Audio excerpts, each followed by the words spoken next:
Bom dia a todos e a todas. Aqui quem fala é Denilda Cerqueira. Eu vou me apresentar um pouco, falar um pouquinho de mim. Eu sou professora, sou psicóloga, especializada em psicopedagogia. Estou me especializando também em saúde mental e atenção psicossocial, TEA, transtorno do espectro autista, pelo Instituto Sinapse. E tenho uma honra muito grande de estar aqui hoje, atendendo a convite, e já gratidão por isso, por esse convite maravilhoso de fazer parte dessa jornada de autismo online. Estamos aqui de casa, respeitando orientações da OMS por conta de toda essa situação que todos sabem que estamos em um isolamento social e precisamos manter esse distanciamento como forma de evitar contágios da Covid-19. Hoje nós vamos falar de um tema e eu vou apresentá-lo para vocês, dizendo que nada é mais gratificante estar aqui hoje contribuindo com esse momento, com esse evento, aproveitando, para destacar que falar da essencialidade do tema de saúde mental para pessoas com autismo falar de algo como de grande relevância pelo momento, que nós estamos, como eu já citei, porque a gente pensar como esse sujeito, esse público está vivenciando também esse mesmo desconforto que nós, população típicas, estão enfrentando. Com diferença que nós sabemos o que sentimos e conseguimos expressar nossos sentimentos, nossas emoções, por meio da fala ou por meio de uma expressão corporal, e eles têm essa dificuldade, têm essas habilidades deficitadas. E nós, pensando nesse público, de uma forma de olhar mais amplo por estudar, quero me debruçar mais nesse entendimento sobre o autismo. Eu trouxe essa perspectiva de falar do cuidado, que é um cuidado como um ato, de atitude do sujeito, cuidador, terapeuta, em busca da saúde dessas populações, da típica e atípica, e ampliando tudo isso, a gente olha para a saúde mental, como é que está essa saúde mental, como tratar essa saúde mental, como promover, como promover essa saúde mental nesse sujeito, nesse momento em que ele está dentro desse espectro, vivenciando todo esse conjunto, de características que lhe atravessa neurocognitivamente, falando, esse seu ser no mundo, pensando por um caminho de possibilidades de fazer com que esse sujeito possa se sentir como pertença dentro de um grupo, dentro de um espaço, dentro de um contexto, dentro de uma sociedade. E já que a saúde é ofertada de uma forma universal e de direito, esse público, como sujeito de direito, por ser autista, também deve ser contemplado. Então, todos esses instrumentos, aí eu penso nos instrumentos de promoção, como estaria para ofertar esse serviço que lhe dá a possibilidade de promoção de qualidade de vida e de saúde mental. E aí eu ainda inicio, né, falando sobre a questão do afeto. E aí eu li essa frase e também assisti o filme e deixo como uma indicação para vocês. O afeto é a fita isolante das ligações entre os neurônios. Esse filme de Flávio Cunha, ele tem legendado, muito lindo. O começo da vida, ele explica toda essa fase de desenvolvimento humano, falando e chamando a atenção para o quanto somos capazes de superação e de vencer obstáculos no processo da vida, né? E desde quando há uma gestação, uma fecundação, existe aí uma luta pela sobrevivência. E nós, enquanto pessoas típicas ou atípicas, estamos nesse mesmo conjunto, nessa mesma tentativa de desenvolvimento, né? E não importa de que forma nosso cérebro está, ele é capaz sim de adquirir habilidades, de adquirir aprendizagem, e o que nos permite isso são os estímulos, a forma como somos estimulados. E isso nós, ao longo da jornada, vamos ver aí com os trabalhos maravilhosos que vocês vão receber como participantes, como há um universo de possibilidades para esse grupo autista, né? O que precisamos é o olhar sensível, cuidador, né? Um olhar de cuidado, mas um cuidado com responsabilidade, com ética, com empatia e afetividade, que é o nosso maior legado enquanto terapeuta, vivenciar, né, nessa troca de fazer o cuidado acontecer e a promoção de saúde e bem-estar também, de uma maneira acolhedora, né, e ética. Como palestrante já me apresentei, né? Eu sou Denilda Cerqueira. Então aqui está todas as nossas, um resumozinho do nosso mini currículo. E tem outros cursos, mas eu coloquei os mais atuais. Então, população típica, neurotípica, né, como eu falei há pouco. A saúde é universal, é direito de todos, está na OMS como preconização, né? Está também na Constituição, no artigo 96, que preconiza também de ser direito de todos. Se é direito de todos, nada mais justo que todas essas pessoas que contemplam esse universo dentro das diversas regiões desse Brasil, desse mundo, também tem direito a receber essa saúde, essa universalidade, esse olhar universal para as suas questões, né? Para que ele possa atingir essa saúde, e essa saúde global. E pensando no sujeito típico, nós já nascemos com esse acesso, né? Quando nascemos. Então, tanto típico como atípico, né? Existe aí uma preocupação do nascimento, né? Do vir a ser, vir a nascer.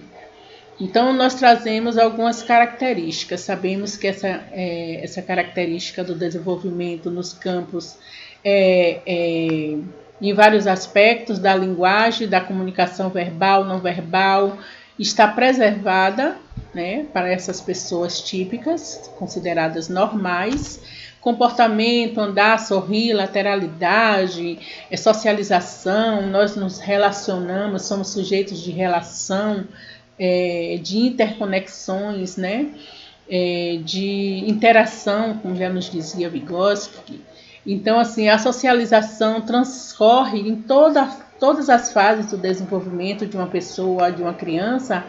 Normalmente, ela vai atingindo as fases desse desenvolvimento e vamos alcançando etapas, né, desse processamento, dessa organização da linguagem, da decodificação dos signos, e isso vai acontecendo de uma forma normal, né? Isso nos é permitido por conta dos estímulos, por conta da linguagem, da alfabetização que vem nesse processo, por conta dos avanços das nossas fases. Isso vem de uma maneira muito tranquila, possibilitada, né, por professores, por pais, né, que estão ali nos acompanhando nas fases de desenvolvimento, né? E pensar isso de uma forma que nosso cognitivo, nosso cérebro, ele está ali passando por essas intervenções, por essas conexões, né, neurais, vai ali acontecendo tudo de uma forma bem organizada, bem, né, conectadas, e isso vai nos chegando de uma maneira organizadamente. Isso é fato. Mas pensar a população atípica é o inverso disso, né? Em alguns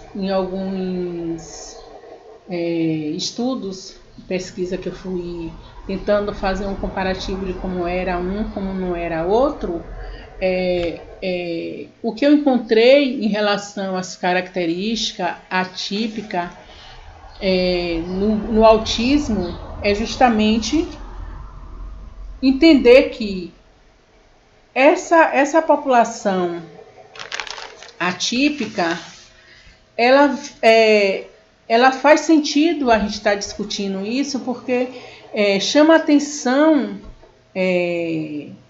do quanto esse olhar para o autismo precisa ser feito por conta da complexidade que se dá nesse processo, né,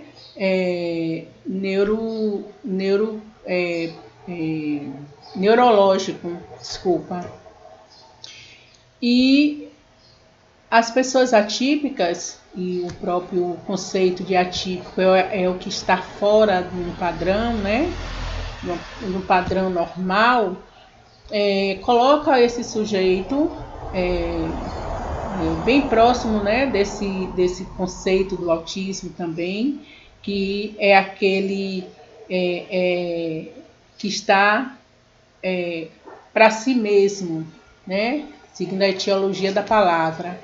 O autismo vem do grego autos ou próprio, então, ou si mesmo. Então, quando diz que esse sujeito ele está no mundo dele, ele está introspectivo, dentro dele, num mundo, numa conexão que não tem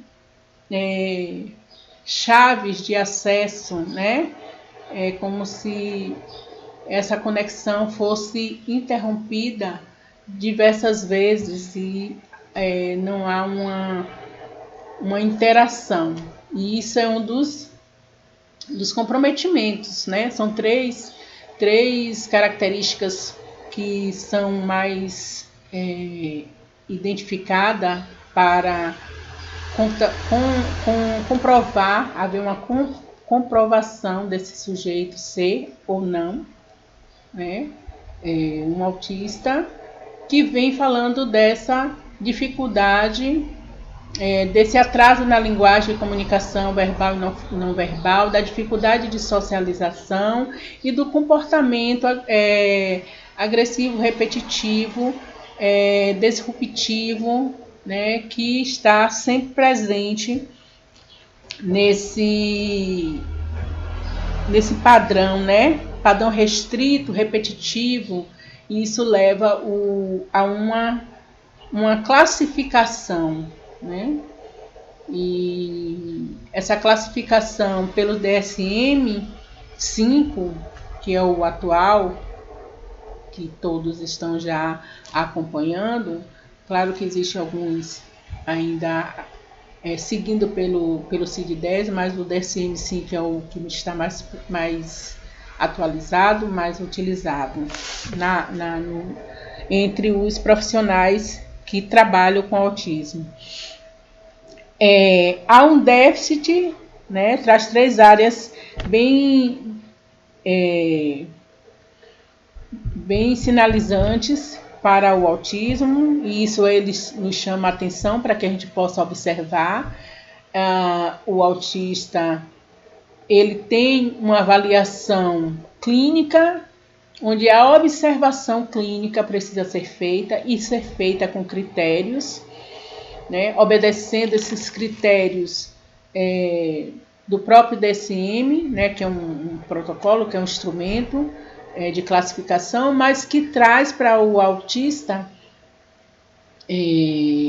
uma forma de dar possibilidades, tanto para a equipe como para a família, de se orientar frente à gravidade daquele comportamento, daquele diagnóstico, então, e possibilitar que as intervenções corretas sejam feitas. Então, há uma importância nesse olhar todo esse critério, observar todo esse critério e fazer com que o diagnóstico seja preciso, seja multidisciplinar, e isso nós chamamos atenção, né? Elencamos bem, porque é isso que nós encontramos muito nas literaturas, que não se pode identificar ou fazer um diagnóstico sozinho, isolado, a partir de um ponto de vista, mas olhando a multidisciplinaridade, onde você encontra os saberes de vários profissionais que estão ali fazendo esse trabalho de acompanhamento com esse sujeito autista, né? Fazendo uma avaliação para chegar a um diagnóstico. Né? Por isso que tudo tem que ser com muito critério. E observando esses critérios de comportamento, de sinais e sintomas, fica mais fácil para o profissional não errar, né, com esse diagnóstico, porque sabemos que o erro implica em um comprometimento imenso, né, num atravessamento imenso na vida de uma pessoa, né? Um diagnóstico errado. E isso chamamos atenção pela preocupação de pensar nesse sujeito e pensar na família, porque os dois estão sendo impactados por um diagnóstico. Porque existia aí uma família que tinha uma idealização de um filho normal, perfeito, né? E essa chegada desse diagnóstico, desse comportamento inadequado, que é observado geralmente pelas mães, isso faz com que essa mãe crie um sofrimento, a família cria um sofrimento, porque há uma mudança de expectativa, né? Existe aí uma ansiedade, um medo imenso de como será a vida desse sujeito, né? Talvez pelo desconhecimento, aí há uma necessidade que essa equipe promova todo o conhecimento sobre o tema para que ele possa receber o cuidado devido e tenha a participação, né, nesse processo de diagnóstico e intervenção. Isso é importante, né, ressaltar. É importante a gente trazer esse ponto, porque a família ela faz parte do processo de tratamento, né? E para que isso seja um tratamento assertivo, a participação dela nesse processo em parceria com o terapeuta, em parceria com toda a equipe escolar, pedagógica, essa criança vai recebendo esse cuidado que vai lhe dar uma possibilidade, né, de ver os seus sintomas, o seu comportamento sendo reduzido, naqueles disfuncionais, sendo reduzido, e algumas habilidades sendo adquiridas, alcançadas e reforçadas, né, dentro das suas possibilidades, recebendo um olhar singular para a sua necessidade, tá? E aqui traz assim, a questão dos critérios ainda traz que O DSM ele traz o nível 1, 2 e 3. O nível 1 fica para o leve, né? Ele, apesar de ser um autismo leve, ele precisa dessa mesma atenção, porque alguns comprometimentos também estão ali acontecendo. O moderado, né? É mais ou menos um autista não, mas ele precisa também ter essa mesma atenção. E o severo também, né? Então, assim, num grau, não mede a necessidade, né? Como bem ilustra aqui, mas mede que o autismo, independente de que tipo seja, ele precisa desse apoio, desse acompanhamento, desse cuidado, de uma forma igual. Porque nós colaboramos com a ideia também, né? E isso todos concordam. Não vai mudar de ser autista, não vai deixar de ser autista, né? É o funcionamento cerebral dele. Ele é assim, ele vai estar assim em todas as etapas da sua vida, né? O que devemos pensar é que ele vai precisar de todo esse suporte por nós profissionais e todo o suporte familiar e de todas as pessoas que convivem e interagem com ele nos diversos contextos, né? É importante salientar que, independente do grau leve, moderado e severo, a criança necessita de apoios específicos, pois geralmente o que diferencia são os sintomas, que em alguns são mais sutis do que em outros, né? Porque cada autista, ele sente o autismo de uma forma. Por isso a singularidade precisa ser levada em consideração. Por isso os planos de intervenção singular têm que ser específicos para cada sujeito, né? Isso é o que preconiza a lei da inclusão para todos, porque todo mundo precisa ser pensado no seu sentimento de ser. Claro que nós somos diferentes, né? Mas como humanos nós somos iguais, necessitamos dos mesmos cuidados, né? E o cuidado perpassa pela saúde, desculpa, pela educação, e isso vem nos colocando no papel de identificação desse cuidado como algo terapêutico, né? E aí eu trago o marco teórico, né, da lei de 12.764, de 2012, que é a Política Nacional dos Direitos de Pessoas com Autismo. A gente não pode falar de autista sem falar dos instrumentos que respaldam todo esse sentimento engajado e político, favorável para que esse público possa estar, né, recebendo seus direitos devidos, tendo direitos necessários em alguns campos, e a lei da inclusão, que nos garante, da educação especial inclusiva, que nos garante a todos os espaços estarem adaptados para que receba esse sujeito na sua especificidade, na sua singularidade. E nessa lei o que nos interessa é pensar no artigo 3º, que fala da atenção integral às necessidades da saúde da pessoa com transtorno do espectro autista, objetivando o diagnóstico precoce, que é um dos ganhos assertivos para que esse sujeito tenha esse direito garantido, o atendimento multiprofissional, que não se pode pensar em falar, nem tratar, nem mediar um autista isoladamente, mas sim com saberes sendo discutido e dialogando, e o acesso aos medicamentos devidos e nutrientes devidos, porque todos os aspectos desse sujeito têm uma carência e precisa estar sendo observado pelas suas especialidades. o aumento da prevalência, segundo alguns pesquisadores, o TEA já é considerado como um problema de saúde pública. E por isso nós estamos aqui conversando, né? Para que entendamos o quanto esse universo azul, né? Que é a cor do autista, esse universo singular desses sujeitos é rico e carente de um debruçamento, de um estudo, de pesquisas científicas, de evidências científicas.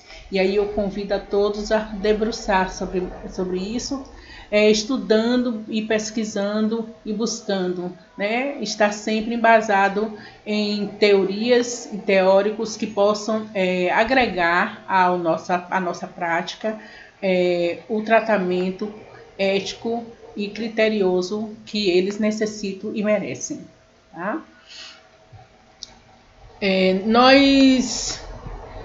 Nas nossas pesquisas, me veio algumas inquietudes, né? E isso faz parte do estudo, em saber se existe a rede de apoio e se ela está preparada para lidar com o autista.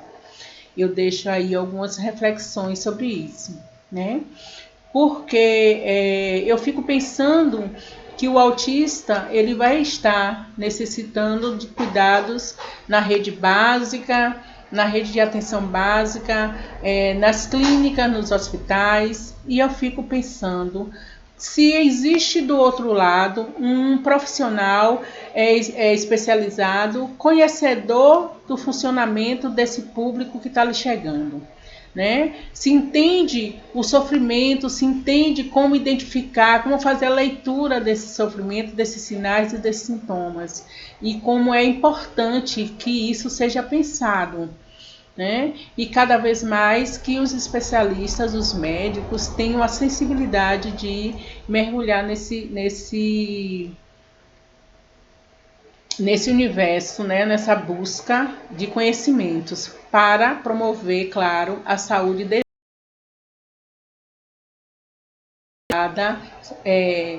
e sensível para ele. Né?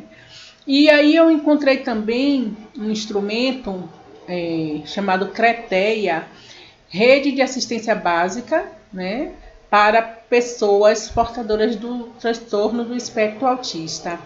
Aqui em Salvador existe essa rede, onde trabalha a educação continuada de profissionais da rede de saúde básica para tratar e lidar com todas as questões do autismo e transtornos mentais. E aí está dentro da rede de atenção psicossocial, dentro dos CAPs também, que dão suporte a esse instrumento de apoio, e que muitos dos profissionais estão sendo treinados para lidar com o autista, e eu fico muito feliz em encontrar essa possibilidade de ter um instrumento público voltado para essas questões do autismo. E aí ele fala da rede de atenção básica, né, da rede psicossocial, da atenção integrada à pessoa e da rede das pessoas com deficiência, né, o cidadão com deficiência. E isso é muito importante. Né?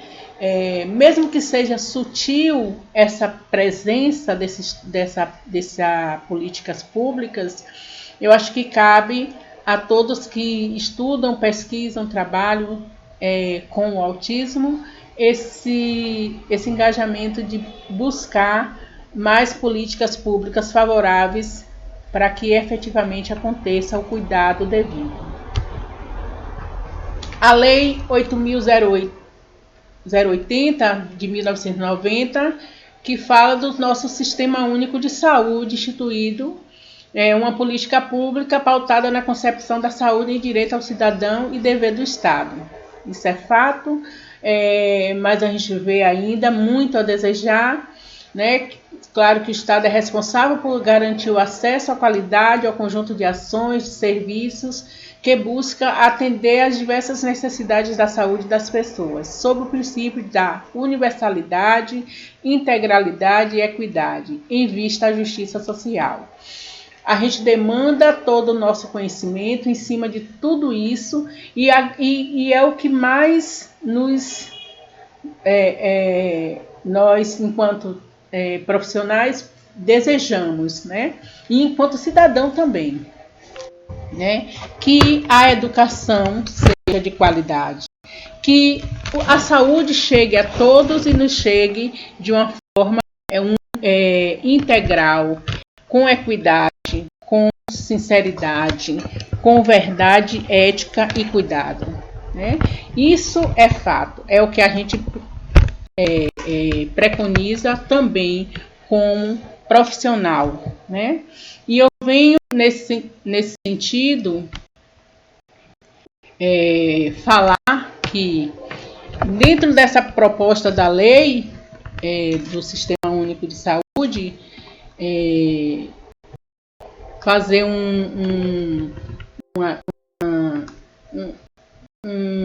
uma colocação, uma reflexão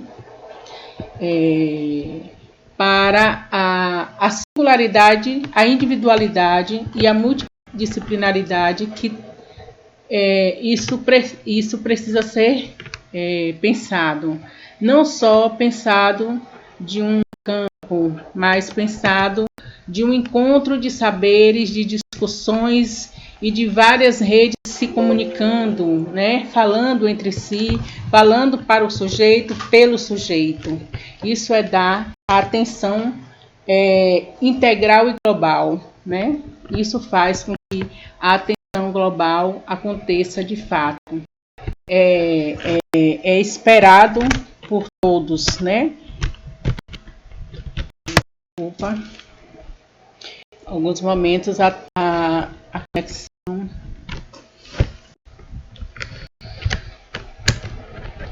falha.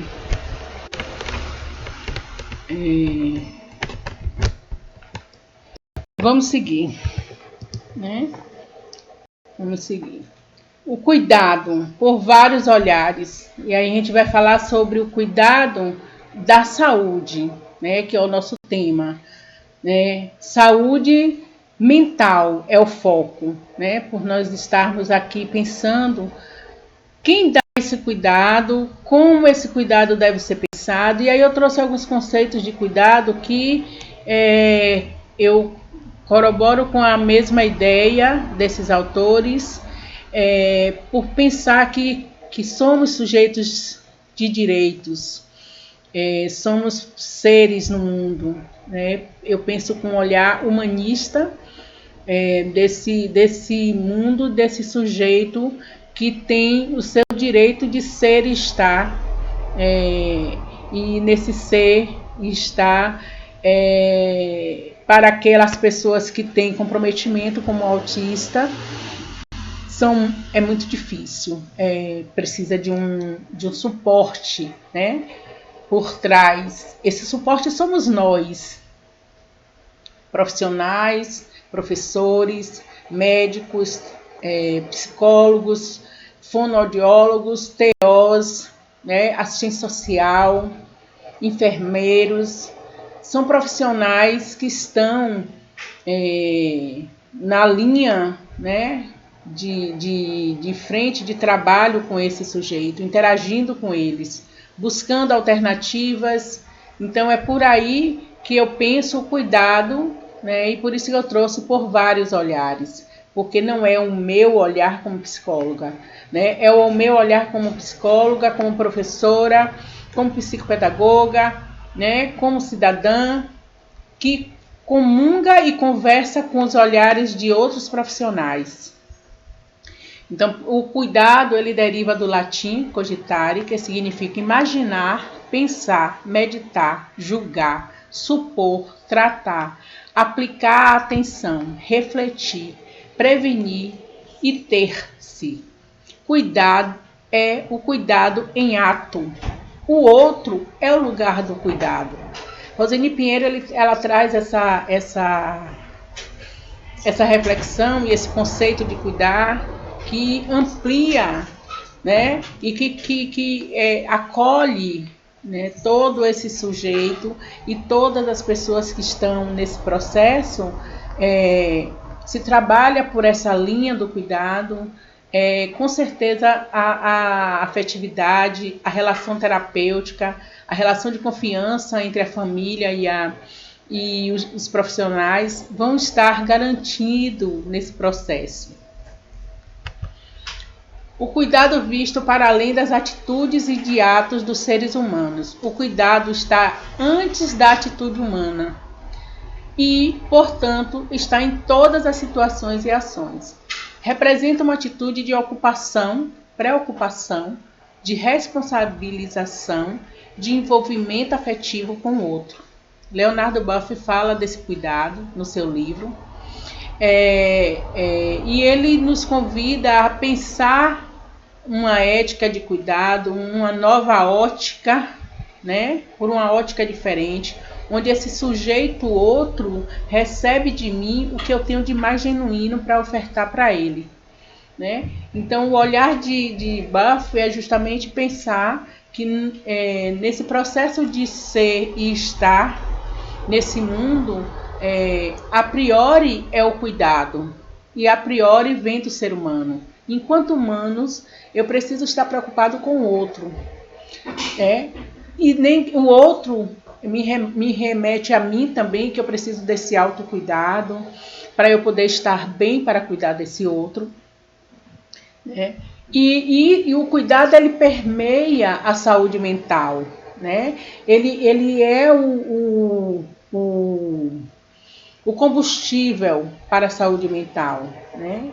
Porque se você dá o cuidado com afeto, você vincula a esse sujeito e possibilita ele de transformação, de mudança, né? Então, no ato do cuidar, estabelecemos uma relação de confiança, e o cuidado vem por essa premissa, né? O cuidado com um olhar existencial, já dizia Martin Heidegger, que o cuidado se acha a priori, antes de todas as atitudes e situações do ser humano. Acho lindo esse olhar de Heidegger.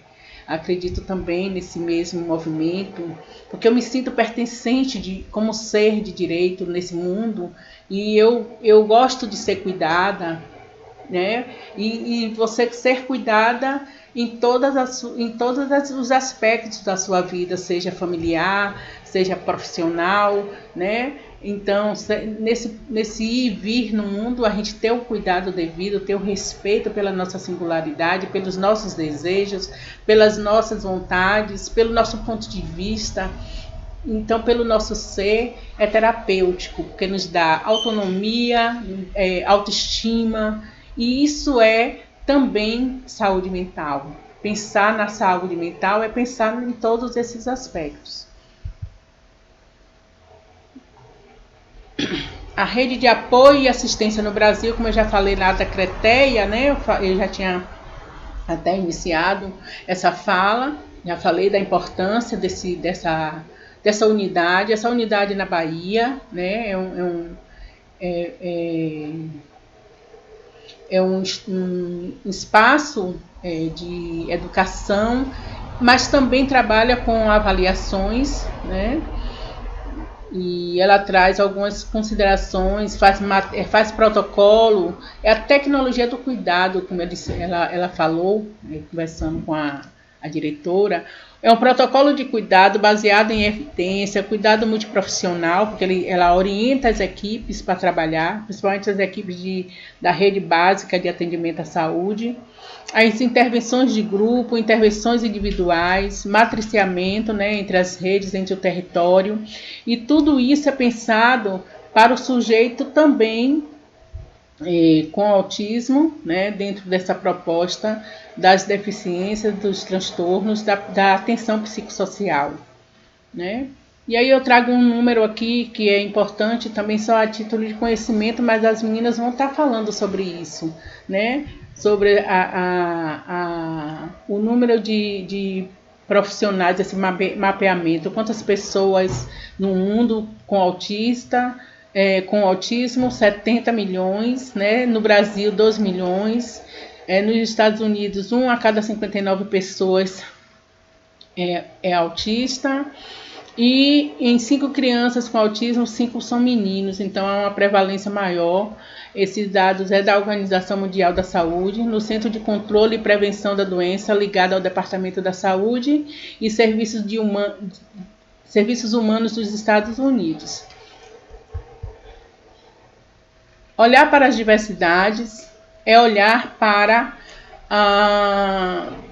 a equidade entre as pessoas, porque eu não sou igual a ninguém. No autismo é a mesma coisa. Você não pode pensar que o que você vai produzir com intervenção para um autista, você pode aplicar a um outro autista só porque ele tem diagnósticos iguais de autismo, né?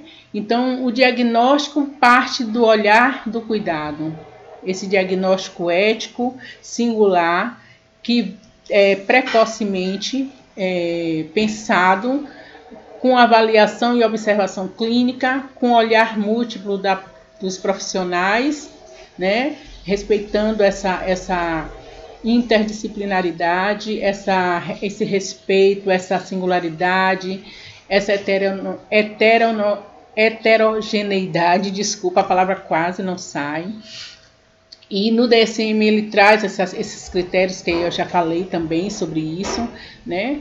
Dos critérios definidores do autismo, a gente sempre precisa levar em consideração, né? Para ver o nível de gravidade, leve, moderado, grave, não para rotular, mas para orientar, classificar, fazer com que esse diagnóstico, que é um diagnóstico olhado pelo campo do cuidado, que vai gerar impacto positivo nesse sujeito, seja feito com toda a fidedignidade, né, que é necessária.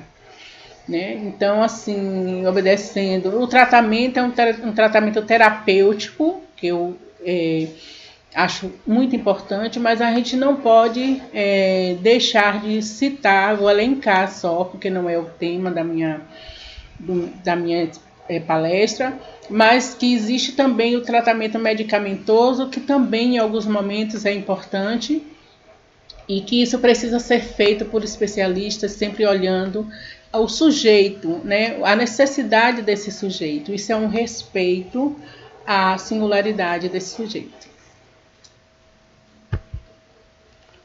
As intervenções que devem ser pensadas também por esse campo, essa mesma premissa, né, dessa ética, né, e tem aí várias que podem ajudar, e eu chamo a atenção do ABA, que é um método de análise do comportamento, né? Nós vamos estar agora abrindo a pós em ABA, a comunicação suplementar, intervenção de integração neurosensorial, intervenção for time. Então, assim, existem vários outros, mas eu trouxe esses só para elencar. A fonte está aqui para pesquisa, tá?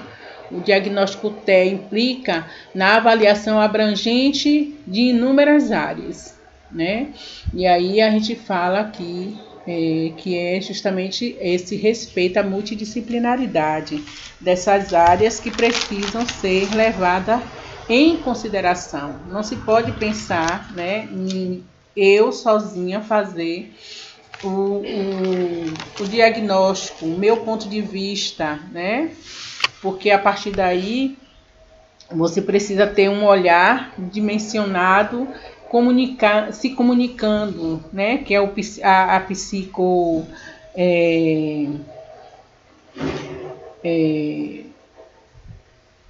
fala da psicologia, fala do TO, fala da enfermagem, da assistência social, né, fala da fonoaudiologia, fala do psiquiatra. Então, assim, são encontros de saberes que são pensados na forma como esse sujeito vai ser tratado. Porque o tratamento ele é contínuo, ele não existe uma interrupção desse tratamento.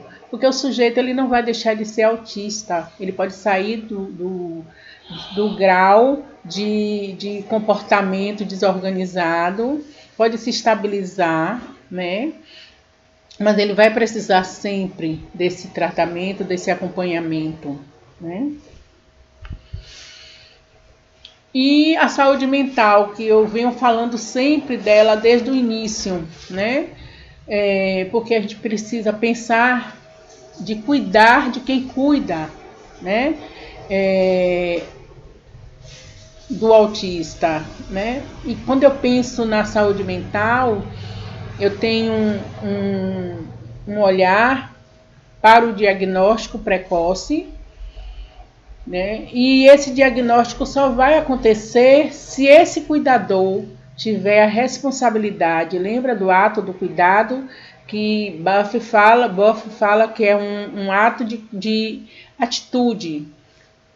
Essa atitude tem que vir dos pais, do cuidador, né? Para que esse diagnóstico seja feito precocemente, para que essa criança receba todos os cuidados devidos, para que seu direito seja garantido, para que sua singularidade seja garantida.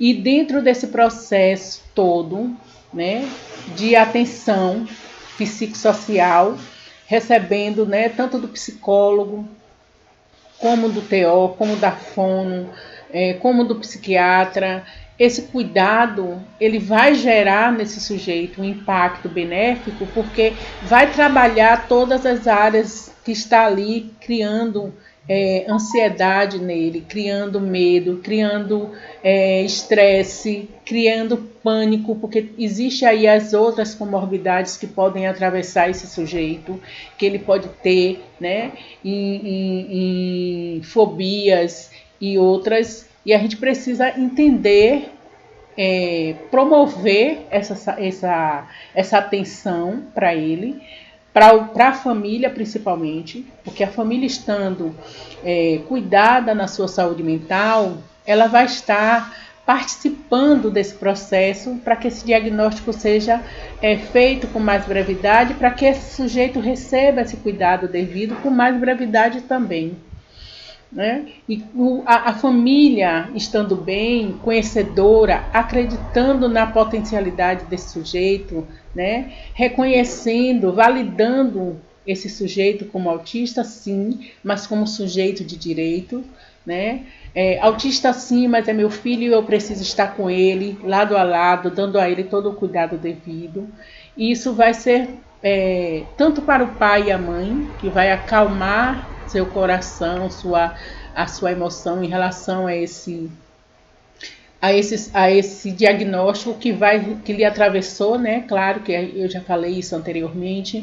Há uma expectativa quando você engravida, há uma expectativa que essa criança vai vir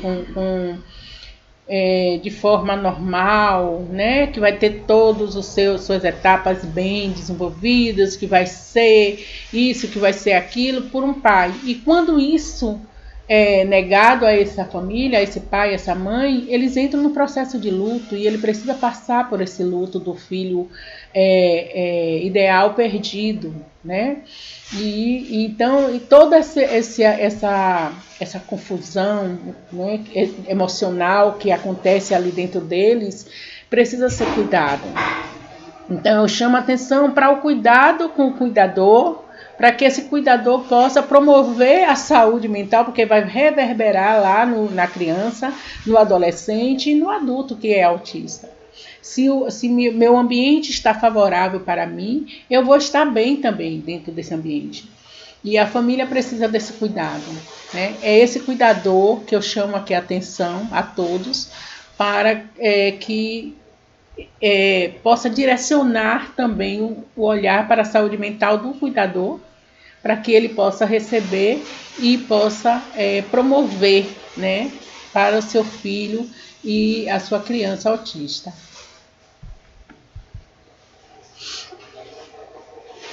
A OMS ele traz, né, um conceito de saúde mental como estado de bem-estar no qual o indivíduo é capaz de usar suas próprias habilidades, recuperar-se do estresse rotineiro, ser produtivo e contribuir com sua comunidade. Quando eu li esse conceito, eu também fiquei pensando como seria para o autista ser capaz de usar suas próprias habilidades, sendo que ele tem algumas dificuldades, né, em processar, em entender como se funciona, entender algumas habilidades, entender como produzir o entendimento, o funcionamento dele não é um funcionamento igual a uma criança típica, né?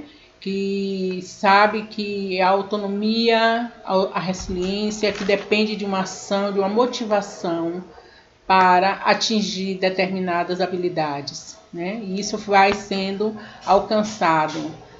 A parte motora, psicomotora, né? Pré-operatória, tudo isso na criança típica foi feita, foi desenvolvida, foi estimulada. A criança autista ela precisa de um estímulo maior para alcançar essas etapas e é por isso que a precocidade do diagnóstico é importante. Mas pensando no conceito de saúde mental, esse sujeito autista ele vai precisar de outra pessoa, que vem aí o conceito de cuidado, né? Porque esse suporte outro que vem do pai, da mãe, dos profissionais da equipe que cuida, ele precisa desse sujeito bem, né, também, para que eu possa atingir essa consciência, a conscientização de que eu posso ter habilidades. Para o autista, ele sozinho não funciona. Sozinho ele não recupera-se do estresse rotineiro, porque ele nem sabe expressar o que é que ele está sentindo, né? Ele conhecer das suas emoções. Claro que a gente vai,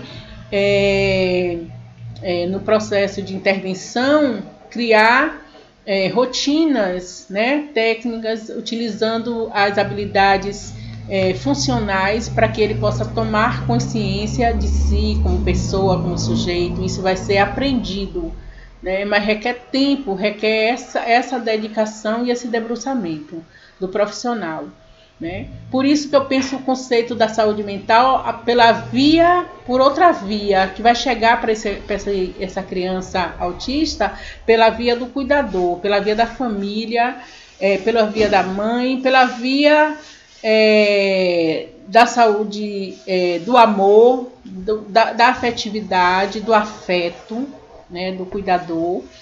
Essa será a via que vai levar a esse sujeito a encontrar ambiente favorável para a sua saúde mental, né?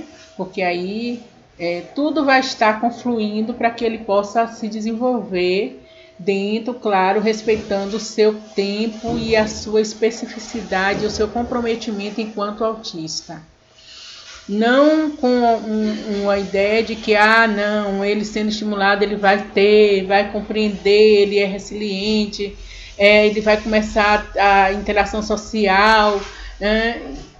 Mas a gente vai pensar que há uma possibilidade de cada vez mais ele estar com esse outro organizado, né, no seu espaço, entendendo, sendo estimulado para que isso aconteça. Então, a via da saúde mental para o autista sempre pensando pela via do amor, do cuidado, da atenção, da promoção, da unificação dessa rede se comunicando, essa rede de cuidados, e sempre pensando que a sociedade ela mais saudável, a família mais estruturada, ela é porta de saúde mental para todas as pessoas, tanto autista como não autista, né? A gente precisa de uma sociedade igualitária para todos, né? Isso é o que desejamos, que todos tenham os mesmos direitos a ser feliz, a encontrar qualidade de vida, né? A ter oportunidades, a ter trabalho, a ter saúde, a ter uma boa alimentação, uma boa moradia, né? A encontrar todo o espaço favorável para expressão artística, lazer. Então, assim, tudo isso é pensado com um objetivo de que o sujeito ele está nesse mundo para ser feliz e para estar em interação com esse outro na mesma perspectiva da felicidade, né? E a saúde mental ela vem por esse campo da felicidade, né? E isso é pensado como atingir uma meta de estar no mundo de uma maneira autêntica, né? Feliz, genuína. Roger fala que tornar-se pessoa é isso, é você estar o mais sincero, o mais genuíno para o outro possível na sua relação. E a relação de confiança, essa relação que estabelece vínculos, estabelece afetividade, essa troca afetiva de uma forma bem autêntica, que esse sujeito precisa ser autêntico nas suas ações. Isso é terapêutico, isso é promovedor de saúde mental, isso é provedor de felicidade. O diagnóstico ato do cuidado e de saúde mental, eu falei que é isso que eu corroboro, né? Que eu penso, que eu acredito, que se você pensa num diagnóstico precoce, isso é possível de ofertar. Se eu estou pensando num diagnóstico, eu estou pensando de todas as ações e todas as perspectivas de cuidado, para que isso chegue de uma forma de direito, de possibilidade, de aceitação, porque o diagnóstico ele vem pela aceitação, pela maneira como eu entendo que esse sujeito ele vai responder aos estímulos no tempo dele, ele vai fazer o que ele gosta de fazer no tempo dele, e eu preciso dar a ele essa possibilidade. Então, a gente já tinha conversado sobre essa questão do diagnóstico como esse ato de cuidado, essa bateria de ações de cuidado dentro desse processo investigativo, observacional, pode parecer desgastante, mas fundamental para a descoberta precoce, identificar o grau de gravidade, intervenção correta. Eu acredito ser por esse processo que a promoção da saúde chega ao sujeito autista. É a via do amor e do afeto, como eu já tinha falado anteriormente. E essa imagem eu achei muito importante, né? Porque ela trata aquele carinho, o amor de mãe, né? E como essa mãe sofre nesse processo, e a gente como cuidador, como terapeuta, principalmente os psicólogos, que está aqui nos assistindo, entende que lidar com essas questões, né, que atravessam essa mulher, esse sujeito, esse cuidador, esse pai, também é uma maneira de provocar reflexo na saúde mental dessa criança. E se eu tiro isso, se eu retiro esse comportamento, esse estressor dessa mãe, dessa família, eu retiro também do sujeito autista, porque eu favoreço a ele um ambiente mais ameno e mais terapêutico para ele lidar com suas questões, porque a mãe também vai ter com a mente mais tranquila, desanuviada das tensões estressoras e mobilizadoras, que vai favorecer para que ela possa ter uma visão melhor para o cuidado desse filho, né? A aceitação dela para esse tratamento, a participação dela para esse tratamento, que é importante. Então, assim, até a garantia de cuidados, de buscar os cuidados devidos, os direitos devidos para essa criança que existe aí nos protocolos, né, públicos, de políticas públicas para essas crianças. Então, tudo isso, se a mãe se implica e tem uma saúde mental equilibrada, ela vai se implicar nesse processo de tratamento, de intervenção e de qualidade de vida para seu filho.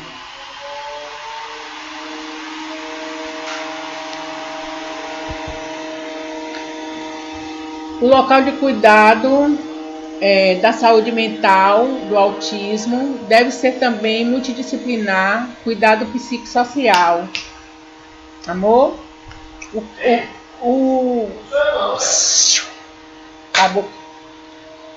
Vem aqui. O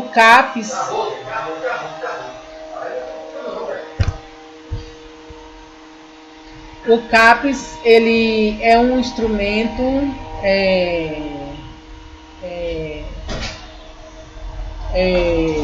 que possibilita o cuidado.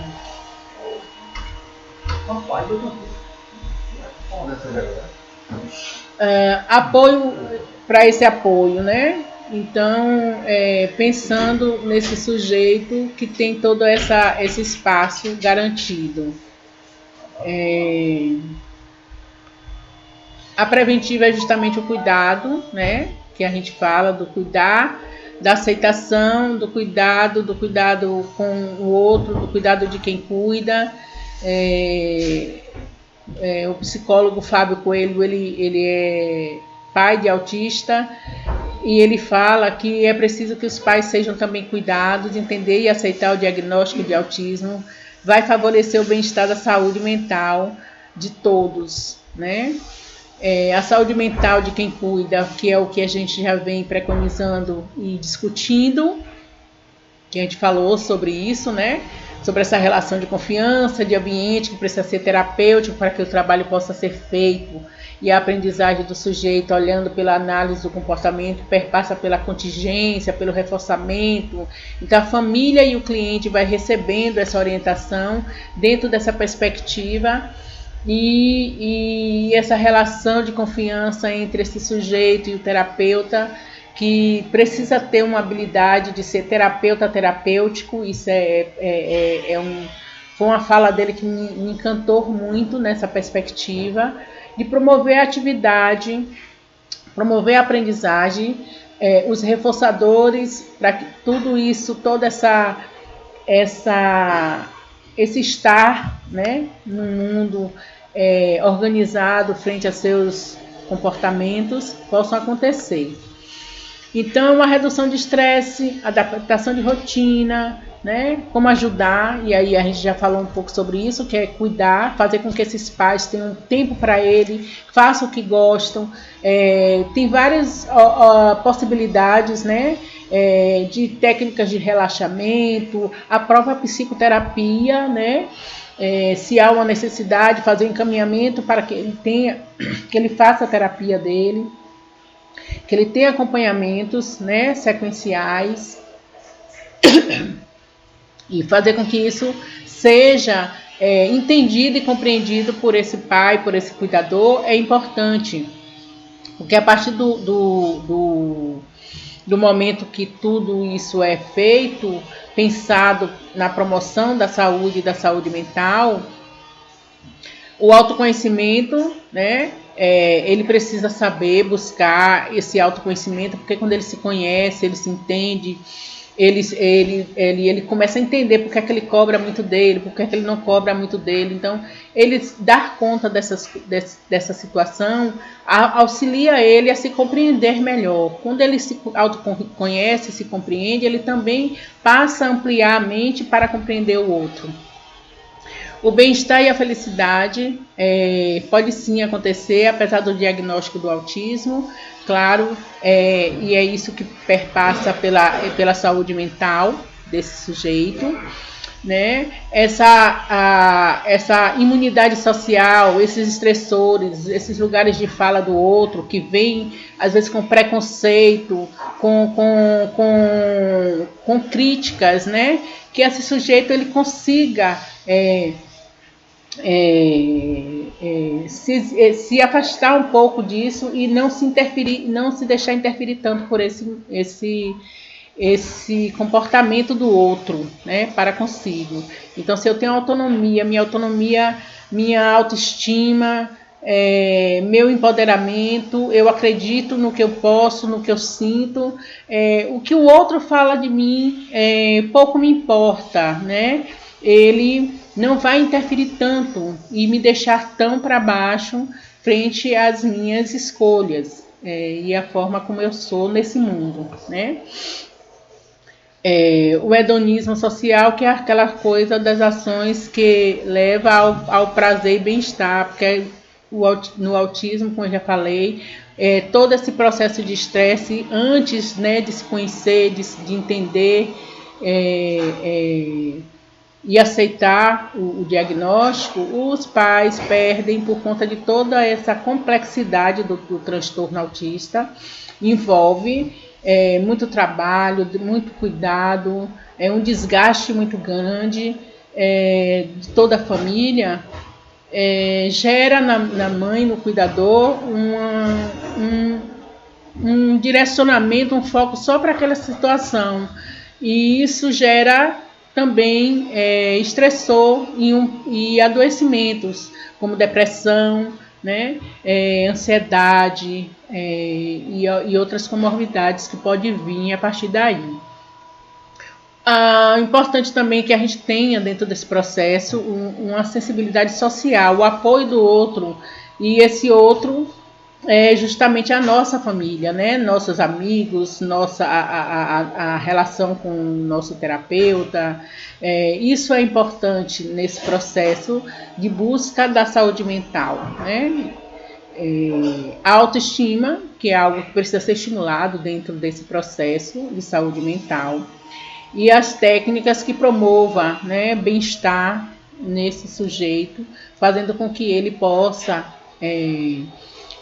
estar bem para poder cuidar desse outro, que é seu filho, né, que vai estar ali a todo momento necessitando desse cuidado, necessitando desse afeto, desse carinho, dessa atenção, né?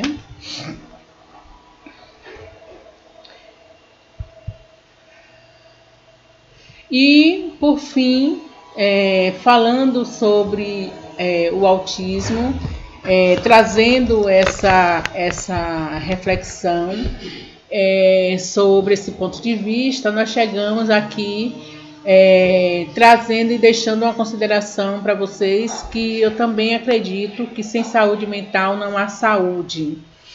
Então, a saúde mental é um a priori, o cuidado é um a priori, o autocuidado é um a priori, para que eu possa estar bem, né, nesse mundo, para eu poder estar bem com o outro, bem comigo e bem com o outro, bem com o mundo, né, nessa perspectiva, né, do conceito de saúde, bem-estar e saúde mental preconizado pelos instrumentos da saúde como um todo. E pensar a sociedade igualitária, justa, inclusiva e por direitos, a tudo que possa promover no ser humano e nesse sujeito autista, saúde pública para todas as pessoas, que todos tenham acesso e que ela chegue para todos com a mesma estrutura facilitadora de bem-estar, né? De cuidar dos sintomas, de respeito, de atenção, e que isso seja possível, né? E que a gente possa, nesse universo de pesquisa, de trabalho, de lidar com o público autista, entender que eles precisam do nosso olhar, nosso foco genuíno, para que a gente possa ter um terapêutico que promova o seu bem-estar e a sua qualidade de vida. Muito obrigada e que possamos estar em breve juntos, né, nos encontrando. E quem puder, fique em casa e se cuidem, e um dia abençoado. Boa tarde. Gratidão.